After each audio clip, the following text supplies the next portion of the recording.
Hello everybody, welcome back to a new video, and if you've seen the thumbnail, the goal of today is to solve the Rubik's Cube without turning the yellow face, which is this side right here. But why the yellow face? I will do example solve right now and see if you can spot the reason why.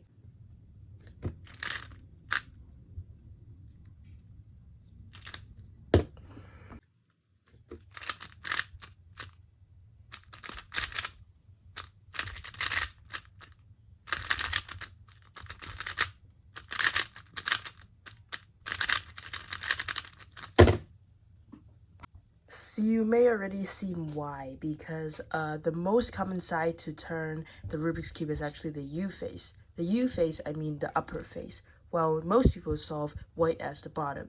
And yellow is the common side to turn as, even though which rotation are you in. So we're going to put that white as the bottom and yellow at the top, and we're going to try if we can solve it without turning the top face. So guys, just so you know, I could rotate and then do a permutation algorithm as long as I put white as the cross and yellow as the top, which I just can't turn the yellow face, but I could rotate and put other colors as the top. One more thing to cover is that I cannot do color neutral. Let's say that because yellow is common to turn, so what about I not put yellow as the top by making a red cross instead? Sorry for the worst techniques. Let's say I do this and then orange would be at the top. Well, I cannot do that because it would be less fun due to the reason that yellow is not being the U face. So let's try to stick with white cross. So here we are. Making the white cross is easy on this one. So we have two pieces already connected, and we can just insert this piece. Afterwards, we have this blue piece. Instead of doing a U move to bring this piece over here and insert, because that is a disqualification turning yellow face. So what I can do is I can align the D layer, put this down, and realign it like that. Then we can solve the cross.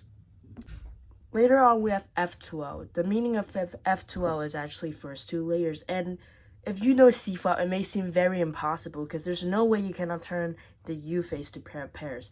But there is a technique called keyhole, and we can use that. Is if we need to solve this corner over here, instead of doing U2, move that over here, we can actually do D2. By doing that, we have the slot here, and to put this corner in, we can just do a sledge move, which is this algorithm right here.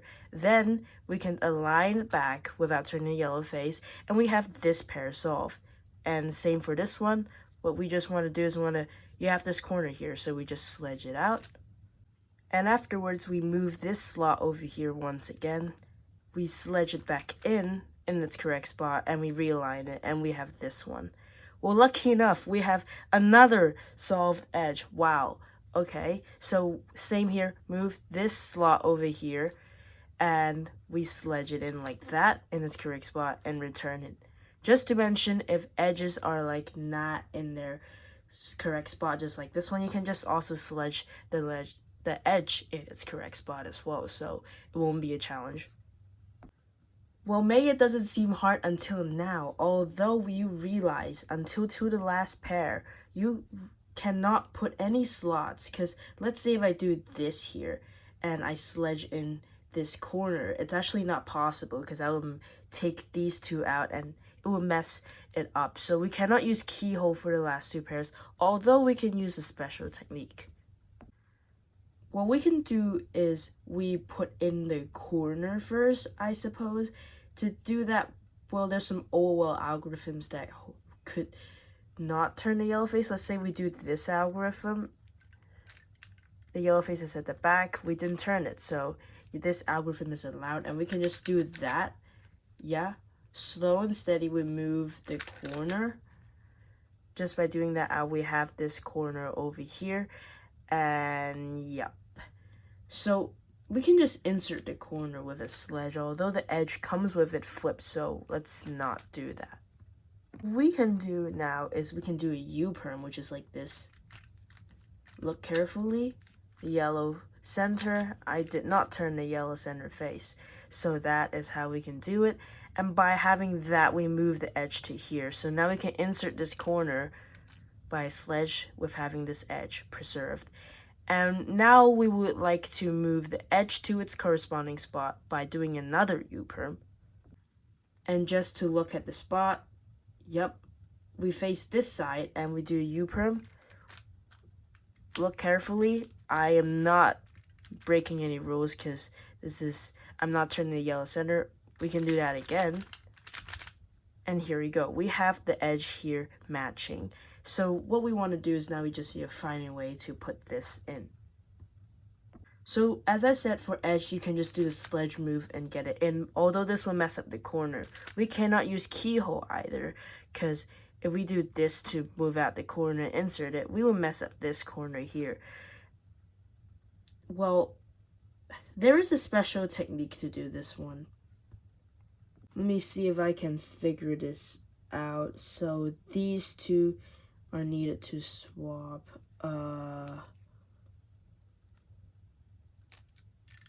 Oh wait, I think we can do this.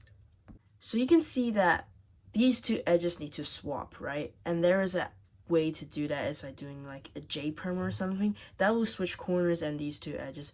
And if we do it from here, you can see it switches these two corners, which is great because it doesn't affect these two corners or other corners, and we successfully switch these edges. Although doing it on the right side, we would turn the yellow face. So we rotate it to the other side, do a U2 actually from here without turning yellow face, and now we can do the algorithm of the J-perm that just only switches these corners and these two edges, which goes like this.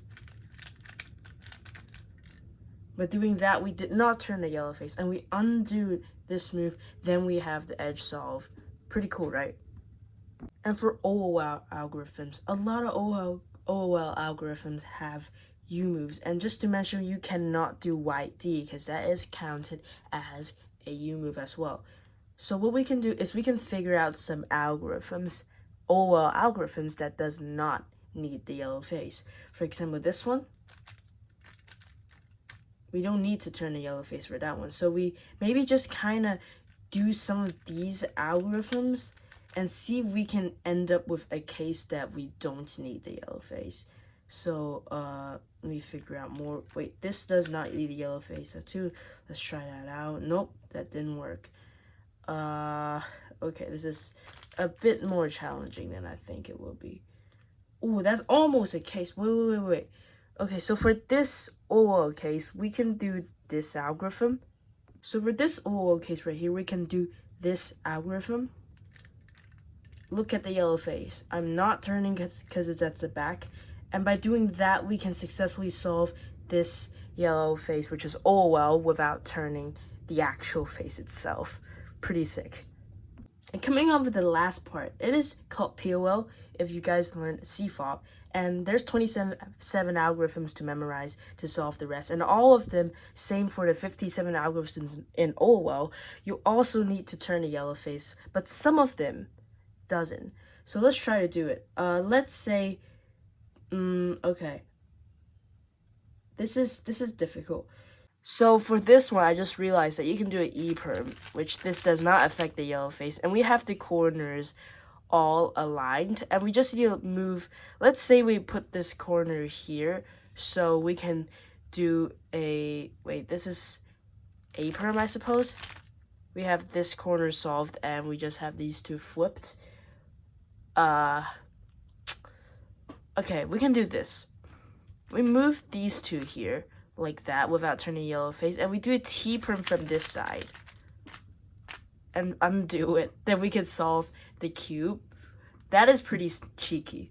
So not every single algorithm works like that. For example, this is a J-perm, which if you do this and you cannot execute it, because by doing that, you will mess up your cross. But the T-perm is a lucky case. So I'm just giving you an example now. Let's say we have this here, which we can do an A-perm to move all the corners first. Exactly what I was doing just now. We have all the corners moved and in their correct spot. You can see I have the edges, which is super easy, that you can just do an M move U-perm. That way you don't have to turn the yellow face.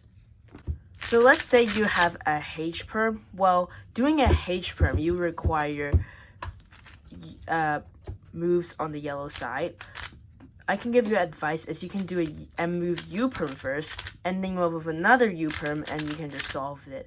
That way, this is a special technique for you to use, and maybe you can also challenge yourself, because I believe J Perm also did a video of not turning the yellow face, and he did something very difficult about like blindfold methods that I don't understand. So it seems like I just come up with an easier one. Can you do better than that? Leave in the comments down below. And if you have any ideas to challenge me on the Rubik's Cube, well, you can also suggest it. And I'll see you guys in the next vlog. Make sure to like and subscribe for new videos. Bye!